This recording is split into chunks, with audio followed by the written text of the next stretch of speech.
With regard for post-war development, both political parties advocated state aid to railroad construction before, during, and after Reconstruction.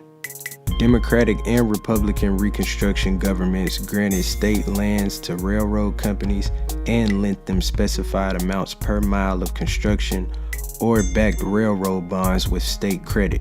Local governments bought railroad stock.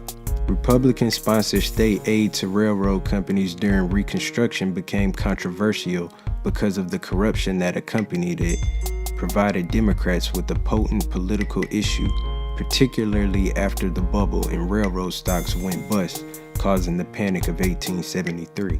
Most investment and construction during the early post-war years went into rebuilding. Not until 1870 were Southern railroads restored to their pre-war condition. Only then could new construction go forward, but the Depression following the Panic of 1873 slowed the pace. In the North, railroad construction and operations formed the leading edge of economic development for the 2 decades following the Civil War. Railroads were the nation's largest non-agricultural employers. During the post-war decades, trains switched from wood to coal for fuel, which helped triple coal production between 1865 and 1880. Railroad companies replaced iron with steel rails. Mass production of steel by the new Bessemer process helped zoom up production from an insignificant 19 tons of steel in 1867 to over 1.2 million tons of steel in 1880. Development of the refrigerated rail car in the 1870s made possible the long-distance transportation of processed meat. This gave rise to a meatpacking industry centered in Chicago and spawned the classic cattle kingdom in Texas and the Plain States. It helped to transform livestock agriculture from open-range grazing to tamer, more scientific methods. Railroading also generated important technological innovations to improve the comfort, efficiency, and safety of its own operations. George Pullman developed the sleeping car in the 1860s. George Westinghouse invented the air brake in the 1870s. Several men developed the knuckle coupler to replace the link and pin method that connected train cars. In 1883, the railroad industry, weary of the scheduling havoc caused by a multitude of different local times, divided the country into 4 time zones and created the concept of standard time that exists today. Of course, with so much power, a lot of anti-railroad sentiment existed at that time.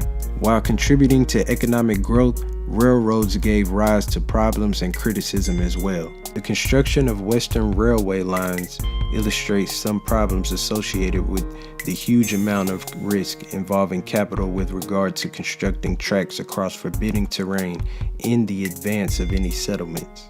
This type of internal improvement investment could only be provided by government in the form of grants and loans. The rush to lay down as much track as possible meant companies like Union Pacific built poorly and soon had to rebuild parts of their line. The financing of Union Pacific construction also produced one of the Gilded Age's most foremost scandals. The Credit Mobilier was an entity formed by the Union Pacific stockholders as a construction company to build the railroad.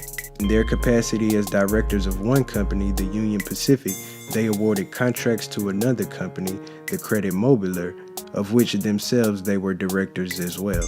This practice reduced the financial risk in railroad construction, but in this case, the government was assuming much of the risk. Some of the Union Pacific Credit Mobilier directors could not resist the temptation to enrich themselves by padding construction contracts.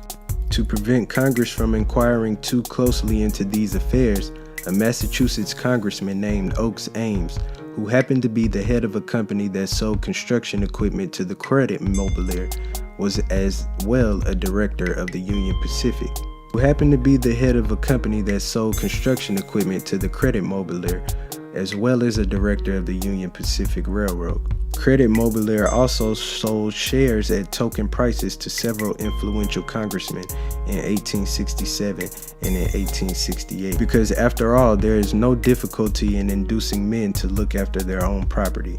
By 1873, railroads were under fire from several directions. Building of a second transcontinental line, the Northern Pacific, precipitated a financial panic that burst the bubble of the post-war prosperity. The economy plunged into a depression from which it did not begin to recover until 1878. Before the panic, railroads in the Midwest had provoked hostility from their customers. Farmers resented railroads for their monopoly and grip on the transportation lifeline.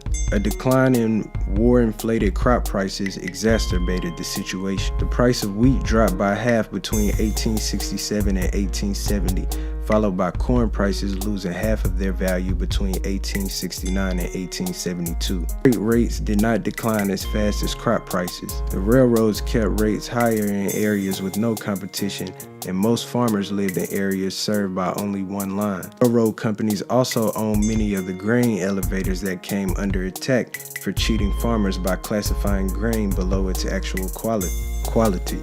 Naturally, farmers blamed the railroads for their distress. They responded by organizing cooperative marketing and purchasing associations to bypass middlemen in selling crops and buying supplies. The umbrella organization for many of these cooperatives was the Patrons of Husbandry, or Grange, founded in 1867. The farmers could not build their own railroads, so they did the next best thing. They went into politics, organized anti-monopoly parties, and elected state legislatures who worked with representatives of other shipping interests to enact Granger laws in 6 states. These laws established state railroad commissions and fixed the maximum freight rates and warehouse charges. Railroads challenged these laws in 8 Granger cases that made their way to the United States Supreme Court, which handed down its decision in 1877. In Munn v. Illinois, the court held that states could use their police powers to regulate businesses clothed in a public interest, common carriers, millers, innkeepers, and so on. Although sanctioned by the nation's highest court, some of the Granger laws nevertheless proved hard to enforce. Railroads also became the focal point of labor unrest and violence.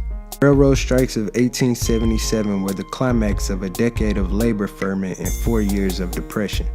Unskilled workers, including women and children, continued to labor for long hours for very marginal pay.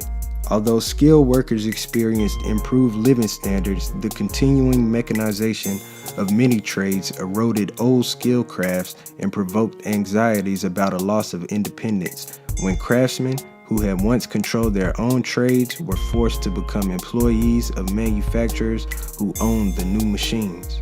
This produced a wave of unionization. Many of these organizations joined together to form the National Labor Union. The principal goal was to cut the average working day from 10 or 11 hours down to 8 hours with no reduction of wages. They tried to achieve their goals through collective bargaining, strikes, and legislation. Several labor reform parties sprung up in the more industrialized states.